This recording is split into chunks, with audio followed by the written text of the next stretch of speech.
Dewa anta kebat lompatna rek ngadeuheus ka Batara Guru. Barang sok kapayuneunana terus dipariksa. He anta, kunaon maneh bangun anu risu pisan? Jeung kunaon beut lengoh? Mana batu pertatapakan teh? Nah Kakang Narada teu acan marentahkeun. Sanggeus nguarkan endog tina sumutna, Dewa Anta pok unjukan, "Nun Gusti, Raka Gusti kantenan parantos miwarang. Atuh para dewa, sadayana parantos ngarenggeman saur Raka Gusti, sing saha anu teu tiasa nyomponan eta panundut Gusti, baris teu-teukan beuheung. Nguping ka saur kitu, abdi geus teu tiasa sedihna, abdi geus ngaraos moal tiasa nyomponan eta panundut. Rumaos teu gaduh suku, teu gaduh leungeun." Ngamutkeun kana nasib abdi nu baris tumiba kana diri, harita teh abdi Gusti randisa. Cuak, cuak, cuak, cipanan abdi Gusti ngeclak, gorolong, gorolong, gorolong jadi endog dilusiki. Puraka Gusti, abdi Gusti dipiwarang, ngadeuheus mundung tibangan Gusti, rehna abdi Gusti waluratea.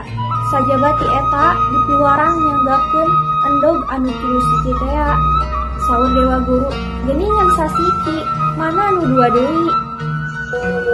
Walon Dewa Anta, Nun Gusti mugi ageng pangapura kana kataliheungan abdi Gusti. Upami manggina kieu di satengahing jalan, abdi Gusti tepang sareng halang belang. Manehna naraos ka abdi Gusti, kumaging ku abdi Gusti teu diwaleng. Manehna ngambek teras nyamberan sareng. Nak, kunaon atuh nu matak teu ditembalan? Saur Dewa Guru megat kalimah. Walon Dewa Anta, dupi margina sanes pisan abdi Gusti tumi atanapi gede hulu. Nanging upami abdi Gusti nyanggem, pangkos eta endog anu diheungheum teh marurag anu temahna bari pareupeus. Bener, tuluy kusaha? Saur Dewa Guru bari unduk-undukan. Jepur talang teh ngabinti, cek Dewa Anta nuluykan caritanana. Ceng endog teh macleng sasiki, burak di pasabrangan. Abdi geus kebat ngaleor, nangging heulang teras bae ngabeubeuri merepek nyabetan sareng macokan. Dugi ka ieu panon teu tiasa ningali sapasi.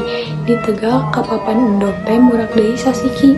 Eta margina anu mawi mung sasiki, anu tiasa kasanggekeun mah teu aya sanes timbang taraju anu kasuhun. Saur Dewa Guru, heug anta maneh kukai dihampura sarta dibebaskeun tina kawajiban neangan batu keur tatapakan. Ayeuna maneh geura mulang, sarta eta endog anu sasiki teh geura sileung leuman. Engke mun geus megar, anakna sanggakeun ka akai. Walon Dewa Anta, unjuk sumangga abdi Gusti pamit undur. Dewa Anta, braw, sanggeus datang ka imahna, tuluy endog teh disileung leuman.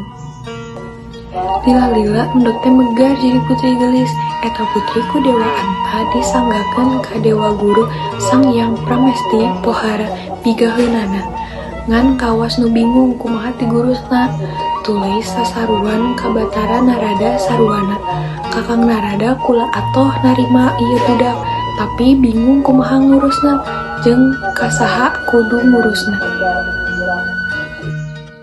Walon Batara Narada tekedah jadi kaeueudan adi guru kapan aya tuang rai Dewi Uma pasrahkeun ka anjeunna.